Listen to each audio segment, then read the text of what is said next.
Hi guys! Welcome back again to my YouTube channel. By the way guys, my name is Jap. Kumusta po kayong lahat? Okay, so ayan guys, maraming salamat po pala sa walang sawang pagsubaybay sa ating pong daily love reading, and kung ikaw ay bago pa lang sa ating channel, mag-subscribe na po kayo. Then, i-click mo na rin yung ating notification bell para lagi kang updated sa ating mga bagong upload. Okay, so guys, sa mga interested naman sa ating private reading ay nasa description box below lang po yung link. Message lang po kayo, and gusto ko lang din batiin na Happy Valentine's Day. Okay? Sa mga in relationship or single ka man. So, ang araw naman guys ng mga puso, para naman sa lahat yan. Single ka man, taken ka man, as long as may nagmamahal at nagpapahalaga sa inyo. 'Di ba? So, huwag niyo masyadong dinidibdib yan guys. So, by the way, tignan natin.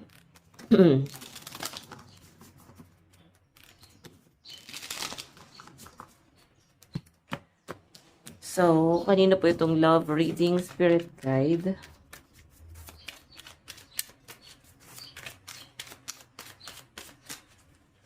Meron tayong, mukhang may pagtatalo pag nangyari, no? May nakikita ko dito para may nagbunganga. Hindi kayo nagkakaintindihan ngayon. May mga plano kayo na parang hindi kayo nagkakaintindihan. Pili ko masyado kayong affected sa mga nangyayari sa paligid nyo. So, yung iba dito guys, pag naiinis kayo sa isang tao, damay lahat ng nasa paligid nyo kasi masyado kayong naaapektuhan. Hindi nyo makontrol yung emosyon nyo. So, yan yung kailangan nyo guys. Pag-aralan or i-overcome. Kasi parang feeling nyo magkakadugtong lang eh. Masyado nagiging sensitive yung iba sa inyo. Ayan. So, by the way, check pa natin.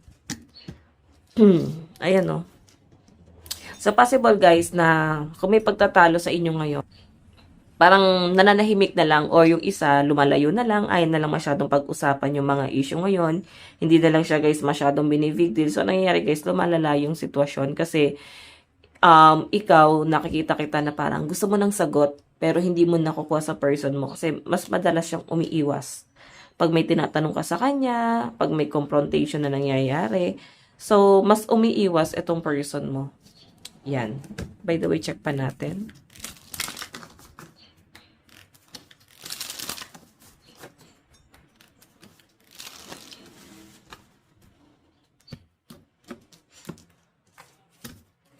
Additional message.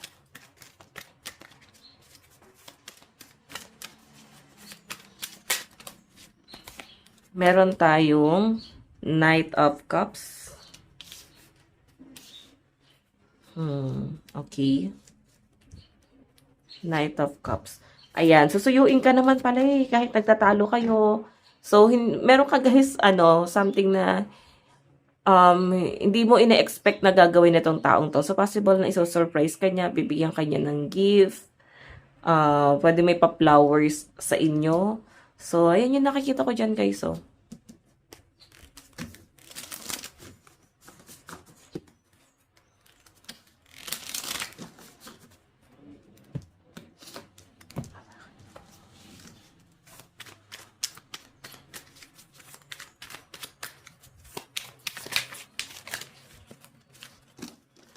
Again.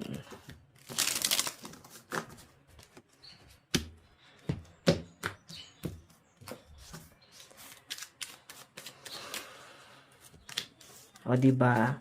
So, kung nagtatalo kayo na itong mga ilang araw na, so, ngayong Valentine's, guys, is may surprise itong person mo. So, ikaw bilang marupok, patatawarin mo kasi kinikilig-kilig ka eh. Sinuyo ka eh. Sinurprise ka ng partner mo. So, yun yung nakikita ko guys, may pa-love letter pa tong person mo. So, again, kung kaya nyo pa naman guys ayusin, and kung nagkaroon lang kayo ng misunderstanding, nakikita ko naman guys na hindi naman tatagal itong pag-aaway na to. Maayos to. At yung pag-aayos kasi guys, magsisimula yun sa partner mo. Kasi ikaw kasi yung parang may malaking kinagagalit sa kanya rito. Pwedeng meron talaga kayong hindi na pagkaunawaan, pagtatalo. So, yan. Malakas energy ng Sagittarius dito. May mga naging matampuhin pa dito ng mga Sagittarius. Ay, may water sign din pala, no? Cancer, Pisces, Scorpio, and air sign, Aquarius, Gemini, Libra. Okay, kung kailan mag-Valentine, saka pa kayo nagtatalo. So, ingat na lang kayo, guys, no? Masyado na madami ang mga Scorpio. Baka madagdagan na naman ang mga Scorpio ngayong December, ngayong December, ngayong taon. So, again, kanina po itong love reading, spirit guide. Taas ko lang to, guys. Wait lang. Hindi kasya sa ating table. Kanina po itong love reading.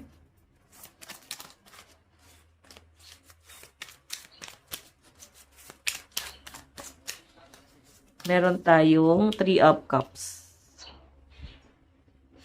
So, etong 3 of Cups naman kasi na to, guys, mas nakikita ko siya na may celebration talaga. Okay, may ganap talaga. Pwedeng out of town or out of country. Pwedeng may travel, may event, gathering. Pwede naman, guys, kasama yung mga kaibigan. May big event na possible na mangyari dito, guys. Okay, so again,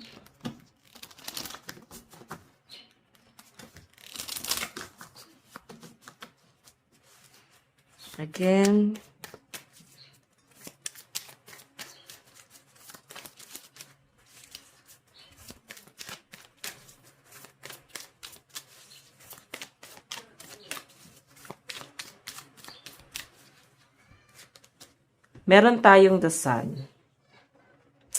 Okay. So, yung nakikita ko dito, guys, sumasabog yung emosyon nyo. May mga problemado pala dito, no? So, again, kaya nadamay din yung partner mo. Pwede nadamay din yung mga kaibigan mo. Kasi parang may pinagdadaanan ka ata sa pamilya mo. Okay? I think meron kang nalaman or may something na discover. May mga bagay na ayaw mo sanang marinig. Pero nalaman mo nakarating sa inyo na pwede nagpabago ng mood mo. Na parang kailangan mo malaman kasi kailangan mo tong makita. Okay, kailangan mong malaman to kasi para alam mo kung paano ka mag-a-adjust sa family mo na parang ikaw yung bigay ng bigay. Tapos sila, tinatry ka nilang kontrolin. Okay, so I think sa family mo medyo toxic yung kinalakihan mo at gusto mo nang makalaya doon. Gusto mo na makaalis doon. Parang hindi na to tama para sa inyo. Yan yung nakikita ko dyan, guys. So again, masyado na itong nakaka-overwhelm ng energy mo. So, I think, ayan, yan yung kailangan mong kontrolin, guys. Yung kontrolin mo yung emosyon mo. Pag galit ka, siguro mas magandang manahimik. Or i-isolate mo yung sarili mo. Kontrolin mo yan kasi, ano to, guys, tignan mo yung mga taong natadamay. Hindi naman tayo maintindihan ng mga tao sa paligid natin, Okay? Hindi nila maintindihan hanggat hindi ka naman nag-i-explain. So, again,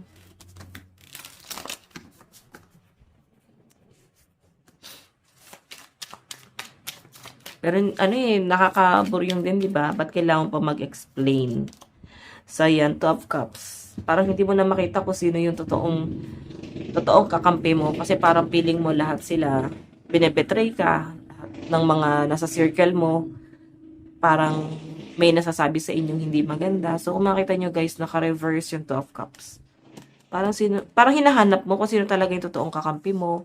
Sino ba yung totoong naniniwala sa inyo. Kasi, mabigat yung pinagdadaanan ng iba sa inyo, guys. Hindi siya, guys, nagiging biro. Okay? Medyo nagiging emotional pala talaga kayo na itong mga nakaraan. O, ano ba nangyayari? May red days ba kayo? Or affected kayo ng retrograde? Free shadow, wala pa yung retrograde. Retrograde, naka-free shadow pa lang tayo, guys. Again.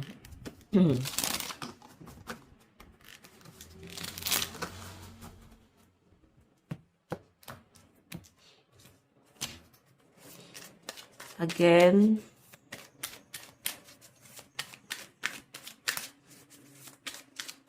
Additional message. Meron tayong the devil.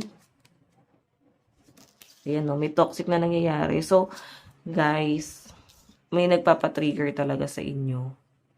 Ang nape-pressure mo dito yung partner mo. Oo. Nape-pressure mo sila na gawin to, dapat gawin mo to, ganyan, ganyan. Kasi nahirapan ka na eh. So, mas nakikita kita na someone na irritable talaga nitong mga nakarang araw. Mas tahimik. Ayaw mo masyado ng ingay, ayaw masyado ng gulo. Mas payapa. Basta tahimik, no? May money involved din. So, I think, yung iba sa inyo parang pressure din para sa inyo yung pera. Parang di ka nakakaipon kasi puro bigay ka. So, ang nape-pressure mo talaga yung partner mo na parang ano ba yung plano niya? Okay? Kasi sobrang gulong-gulo ka na eh. Parang ang dating sa inyo, lahat na lang ng tao sa paligid mo, kinokontrol ka eh. Kinokontrol nila yung isip mo, kinokontrol nila yung galaw mo. Dapat ganito yung gawin mo kasi ito yung tama para sa'yo. Nagigets nyo? So again, additional message.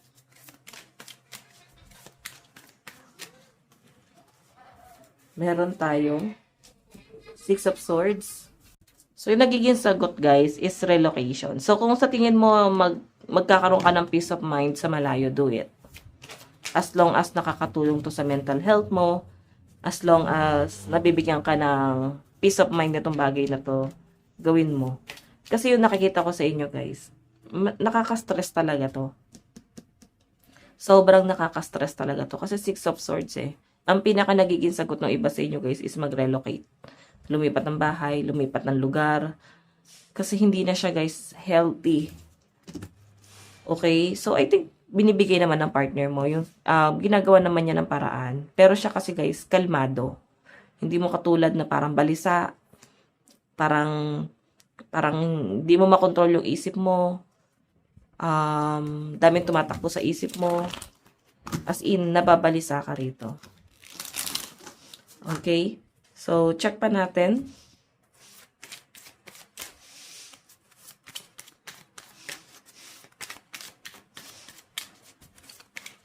Okay. Page of Swords. Ayan. May plano naman pala yung partner mo. So, maayos nyo to, guys. Itong problema na to. Kasi nakikita ko naman na may plano yung partner mo. Masyado lang talaga siyang kalmado. Kaya hindi mo siya makikita na parang may plano siya.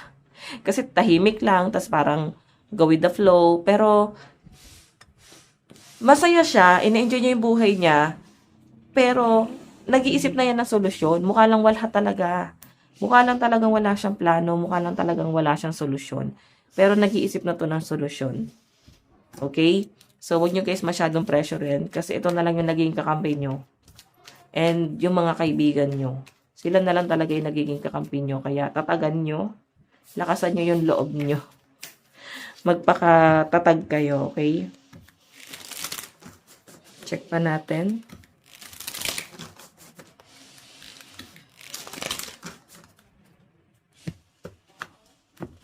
So, additional message. Additional message. Meron tayong Ace of Swords. So, ayan. Dami niyong iniisip, guys, eh. Iwas-iwasan niyo yan, guys, yung pag-overthink kasi hindi siya nakakatulong. Okay? Nakaka-apekto siya sa ano mo, sa mental health mo, natitrigger niya yung mental health mo. So, may mga bagay kang naiisip mo na lang na gawin, no? Yung iba kasi sa inyo dito, guys, kasi ano parang nagkakaroon kayo ng suicidal thoughts. Pero, suicidal thoughts lang naman. Parang pag nahimasmasa naman, mawawala naman na to sa isip nyo. Hindi nyo na siya, guys, masyadong ibibig deal pa. So, yun naman yung nakikita ko dyan. Again, fix yourself. Fix mo rin yung isip mo na huwag masyado mag-isip ng mga ganito. Grabe kasi pagiging emotional, guys, eh. Sobra kayong affected talaga sa mga nangyayari sa inyo. Especially sa family. Pero alam nyo, guys, ito ha. Sabihin ko lang, guys, hindi to parang trigger warning. Hindi to para sa paninira or sa whatever. Pero nasa ano kasi yan, sa natal chart or basta nasa natal chart nyo yan. Na depende, no? Kaya maganda pa rin talaga na magpa-astro kayo, astrology, para malaman nyo kung ano ba yung mga karma nyo sa paligid nyo. Minsan kasi pamilya yung karma, pamilya yung humihila pababa. Na parang pag hindi mo inalisan yan, hindi ka mag-grow. Hindi ka mag improve sa sarili mo. Okay? Na pag hindi mo inalisan tong karmang nakadikit sa inyo, guys, utak mo yung sisirain. Kaya dumadami yung mga suicidal, guys. Minsan kasi dapat nagsisimula yan sa pamilya. So, may mga pamilya naman na kahit anong support yung gawin nila, wala na eh. Hindi na magagamot. So, I think iba sa inyo, hindi kayo masyado na supportahan. Oo. And, mas nakikita nyo pa na mas sila pa yung may kailangan. Sila pa yung mas kailangan yung tulungan kesa tulungan mo yung sarili mo. So, medyo mabigat nga to para sa inyo. Kailangan mo pa rin tulungan yung mga tao sa paligid mo kaysa tulungan mo yung sarili mo. Alam mo yon, yung ikaw to may malaking pinagdadaanan, mabigat na pinagdadaanan, pero ikaw yung nape-pressure. So again, meron tayong, ayan, masyado kanilang kinokorek. Kinokorek kanila na parang, mali ang ginagawa mo, hindi tama yung ginagawa mo. Diba? Naka-reverse to eh. Pero ikaw kasi matured ka, alam mo yung ginagawa mo. Pero lagi sa kanila, nasa isip nila, mali yung ginagawa mo para sa sarili mo. Hindi tama yung ginagawa mo para sa sarili mo. May mali kang ginagawa. Basta yung sinasabi lang nila yung tama. No? Masyado nila guys tinutuwid yung mga baloktot mong paniniwala. Pero I think baka nasa kanila talaga yung baloktot na paniniwala. Kasi, hello, ano na ngayon? Iba na yung henerasyon ngayon. Okay, putulin na lang natin guys yung nakasanayan natin nun. Okay? Kayo ang magpapabago. Totoo yung sinabi ni Jose Rizal. Kabataan ng pag-asa ng bayan. So, bigyan natin sila ng chance. Bigyan natin sila guys ng magandang edukasyon. Diba? Sila yung pag-asa ng bayan pero wag natin sila masyadong toxicin. I think iba sa inyo kasi masyado kayong pressure. Like, baka may mga breadwinner dito na ikaw mismo yung inaasad. Isipin mo, medyo nakaka-stress yun ha. Siyam kayo sa pamilya tapos ikaw lang mag-isa yung pinaka-inaasahan. Di ba parang nakaka-pressure, nakaka-stress yun. Okay? Tingnan natin, meron tayong Ace of Wands. Hindi masyado nagpa-function ng maayos yung isip mo kasi medyo nagiging sarado yung isip mo rito. Kasi sobrang alam mo matalino kang tao. Sobrang may common sense naman. Napaka open-minded mo sa lahat ng bagay. Pero isipin nyo guys parang kamote talaga. Or kamatis na lang, parang kamatis yan. Napaka-fresh mo pero pag sinamahan ka ng bulok, 'di ba nakakahawa? Nakakahawa 'yon. So trigger warning guys, kung hindi ka nakaka-relate, meron ka maayos na pamilya, masayang pamilya mo, hindi para sa iyo 'to. Kasi nasasagap ko rito, ito yung mga pressure talaga. Meron talagang mabigat na pinagdadaanan sa family. Tapos, ang pinaka nagiging sandalan nila ngayon, yung partner nila. Kaya yung bunton, galit sa partner nila lahat. Parang, tulungan mo naman ako makaalis dito. Parang ganon. Kasi parang hindi nyo na kaya. Medyo mabigat na sa inyo yung mga responsibilidad. So again,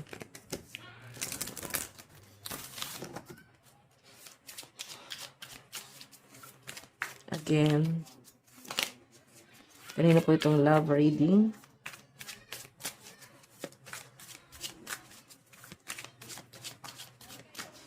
Meron tayong I'm choosing healing over hurt. Ayan o. Diba? Mas pinipili mo nang i-heal yung sarili mo kaysa masaktan ka pa. Mahirap para sa inyo talikuran yung mga nakasanayan nyo. Kasi yung responsibilidad responsible kang tao. Mahirap para sa inyo. Pero kasi tignan nyo na lang yung energy nyo dito kung mananatili ka dito. Ikaw yung nauubos, ikaw yung nauupos. So, mas pipiliin mo na yung sarili mo this time. Okay? So, I think kailangan nyo lang guys ng comfort. Pag-usapan nyo to ng partner mo. Kasi siya lang yung taong nandyan para sa inyo ngayon. Sila yung pinakakakampi nyo ngayon sa madilim na mundo mo ngayon. Huwag na kayo guys mag-away. Ayusin nyo na lang to. Marami na kayong pinagdaanan. Para i-give up lang ng ganon-ganon. Diba? So, again, meron tayong my love is constant through high and lows. Oh. Wow. So, check pa natin. Meron tayong hope shapes your future more than pain ever could. So, kaya sinasabi lang naman dyan na parang may pag-asa pa. Huwag kang bibitaw. Kung mawawala ng pag-asa, medyo mabigat na para sa inyo yung mga nangyayari. Pero, laban lang. Meron tayong, your love has changed my life. Diba? Ikaw yung nagpapabago sa partner mo ngayon and hayaan mong baguhin niya rin yung mindset mo at yung buhay mo. Kasi mukhang maganda naman yung ano niya, yung intention na to. So, tignan natin guys yung nararamdaman ng partner mo ngayon.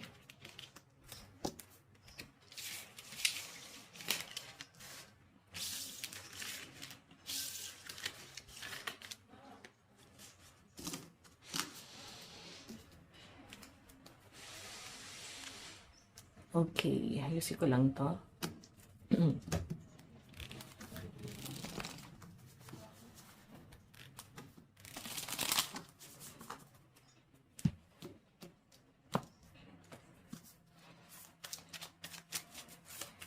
Nararamdaman ng partner mo sa iyo ngayon.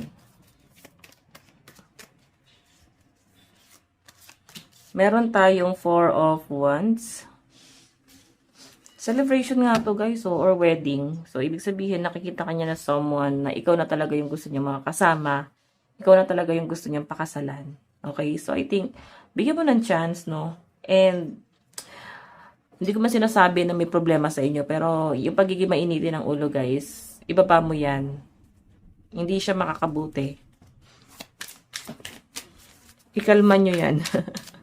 So, tignan pa natin, meron tayong King of Wands. Ayan no, passionate yung partner mo sa'yo. Kahit na ganon, parang siya pa rin yung magpapakumbaba, siya pa rin yung aayos netong relasyon na to. Parang, kung siya na yung pinakamasamang tao sa paningin mo guys, nakikita ko naman na aayusin pa rin niya. Okay, yung relasyon nyo, makikipag-ayos pa rin, makikipagbati pa rin, siya pa rin yung susuyo sa inyo. Kasi gusto niya pa rin guys na maayos. So, minsan, pwedeng lumalayo lang siya, hindi kanya kinokompronta kasi binibigyan kanya ng chance na mag-isip. No? Ayaw kanyang sabayan sa mga, ano mo, sa mga drama mo ngayon.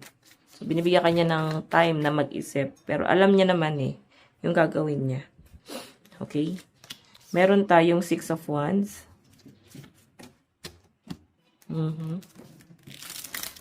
So, pag sinabing 6 of Wands, guys, marami nagkakagusto at nagmamahal pa rin talaga. Marami nagkakagusto sa partner mo. So, pwedeng may mga pinagseselosan ka. Pero hindi naman niya yan binibigyan ng pansin. Kasi ikaw nga yung gusto niya. Okay, isipin mo na lang. Ikaw pa nga, masyado na yung pagiging topakin mo, pagiging toyoin mo. Diba? Dadagdagan pa ba niya?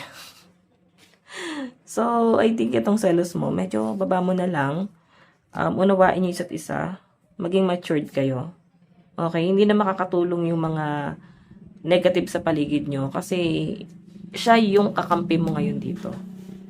Okay? Minsan talaga, pag masyado kang responsible, nakaka-pressure din. Nakaka-drain din. Pero pag binitawan mo lahat yan, yung mga responsibilidad na yan, mas magaan. Mas magaan sa buhay. Huwag nyo guys masyadong isipin yung mga taong parang habang buhay yung pasantasan. Piliin mo this time yung buhay mo, yung sarili mo. Okay? So, yan. Nararamdaman naman niya dito, mahal na mahal mo siya. At mahal na mahal ka rin naman niya. Tahimik lang siya, no? So, again, check natin.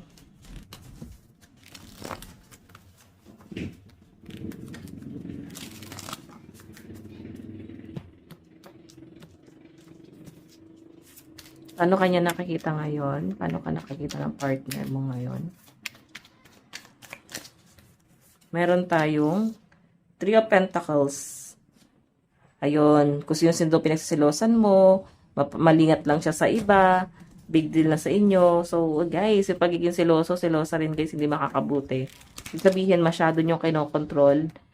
Diba? Isipin nyo na lang guys, yung mga ibon na kinukulong, gustong-gusto nilang makalaya. So, ganun bigyan mo ng kalayaan. May utak yan, alam niya yung gagawin niya. Ngayon, pagka ito ginago ka nitong taong to, nagloko to, ibig sabihin, wala na talaga sa inyo yung problema. Kasi binigyan mo naman siya ng peace of mind. Hindi mo naman kinontrol. Wala siyang masasabi sa inyo na hindi mo naman siya kinontrol. Ginawa mo naman ang lahat, di ba? So, again, meron tayong 10 of Pentacles. 10 of Wands, but in reverse, no? So, kahit naman daw nagdadrama ka ng ganyan, babalik at babalik ka rin daw sa kanya, nararamdaman naman niya eh. Parang kahit sabihin mo nga alis ka, babalik at babalik ka pa rin sa kanya. So, meron tayong the Hierophant. Saka, minsan natutuwa siya sa ginagawa mo sa sarili mo. Tinatawanan ka, so malakas siguro mang-inis etong person mo. Okay, kasi inaano ka lang niya eh, sinasakyan niya lang yung ano mo, yung drama mo sa buhay, tas yung tipong may pagdadaanan ka sa asar-asaring ka lang ng partner mo. Okay. Tignan natin ano yung gagawin nito.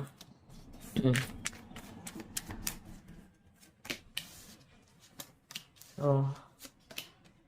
Diba? Minsan kasi mahilig mag-prank tong person mo eh. Tipong paiyakin ka muna bago ka lambingin, bago ka i-surprise. Siguro isa yun sa mga kinaiinisan mo sa kanya. Kasi ba't siya ganyan? Yung tipong isang mapang-asar, isang pikon. Ganon yung sitwasyon nyo. Meron tayong soon, I'm going to contact you soon. So, kukontakin ka rin daw nito. Relax ka muna. Hindi muna talaga siya nagmamadali. Nahayaan ka lang muna nito. Okay? Focus on money. So, lalo na at mukhang nagpapakadalubhasa, no? Parang sobra yung pagsisipag ng partner mo ngayon. Kasi nakafocus daw siya ngayon sa career niya, sa finances niya. Yun yung pinaka main priority niya ngayon, yung financial and stability. Okay, so again, itong partner mo na to guys, baka nag-overtime kasi kailangan niya ng extra money para sa date yung dalawa. Para sa'yo. Okay? So, kaya todo trabaho to ngayon. Kasi nga, parang gusto kanyang i-surprise. Okay, tingnan natin na rin gusto niya sabihin. Message. Meron tayong I look for you everywhere. Meron tayong I know I messed up everything. Meron tayong I hope that you can forgive me one day. Diba? So, kung may pagkakamali man siya, alam niya yon. And sana lang mapatawad mo siya. Oops, sorry guys. Tingnan natin yung zodiac sign. Okay, meron tayong Taurus, Pisces, Capricorn, and Libra. Meron tayong Scorpio, Virgo, Sagittarius, Leo, Cancer, and Aries energy. So, yun yung mga malalakas na zodiac sign ng partner mo na papanggaso, no? Inaasar-asar ka pa kahit may pinagdadaanan ka na. So, doon tayo sa energy mo. Okay.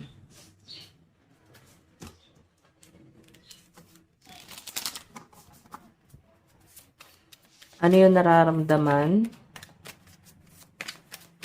Nararamdaman mo sa partner mo?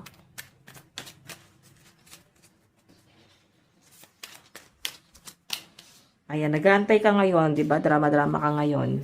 Lungkot-lungkutan ka ngayon. Pagkatapos mong layasan. Pagkatapos mong i-block, hindi ka usapin. Tapos iisipin mo pa dito, parang dapat suyuin niya ako, dapat kontakin niya ako. So, isipin mo na lang paano ka kontakin kung blinak mo sa lahat ng social media. Diba? Ngayon may pag-aantay ka rito. Okay? Feeling mo, di ka na mahal na itong taong to. Baka masaya na siya sa malayo. Diba, dami mo iniisip ngayon. Dami mo pumapasok sa isip mo ngayon. Okay, pero may surprise to. Tingnan natin. Ano yung dapat mong gawin? O, makipag-ayos ka rin. Yun yung dapat mong gawin. And mag-matured ka daw. Accept mo sa sarili mo na hindi lahat ng gusto natin, makukuha natin. Okay? Hindi lahat ng bagay na dinemand natin, dapat natin makuha. So, tama na yung pagiging spoiled brat. Okay? Lalo na kung hindi ka naintindihan ng partner mo. So, Zodiac sign. Meron tayong Libra, Capricorn, Pisces, Taurus, Sagittarius, and Leo. Meron tayong Pisces, Aquarius, Libra, Scorpio, Sagittarius, Pisces, Capricorn energy. Yan, mga matatampuhing zodiac sign. Okay, so in the near future ko tayo ng isa. Saan na kayo papunta? Not the right time. I'm overwhelming with responsibilities. I don't have the time of energy for relationship. Di ba? Ikaw yan. Wala ka pang time ngayon kasi masyado ka nang na-overwhelm sa dami ng responsibilities mo. Then, ang dating sa inyo guys, pati itong taong to, responsibilidad mo. Kasi pwedeng mas malaki kasi yung napoprovide mo sa relasyon nyo kaysa napoprovide niya. So, isa pa yun siguro sa mga tantrums mo dito. Parang, tulungan mo naman ako. Hindi naman puro ako dapat yung nagbibigay. Dapat ikaw din. Parang ganyan. So, again guys, ito lang po ang inyong reading. Maraming salamat. God bless and love you all. Bye-bye.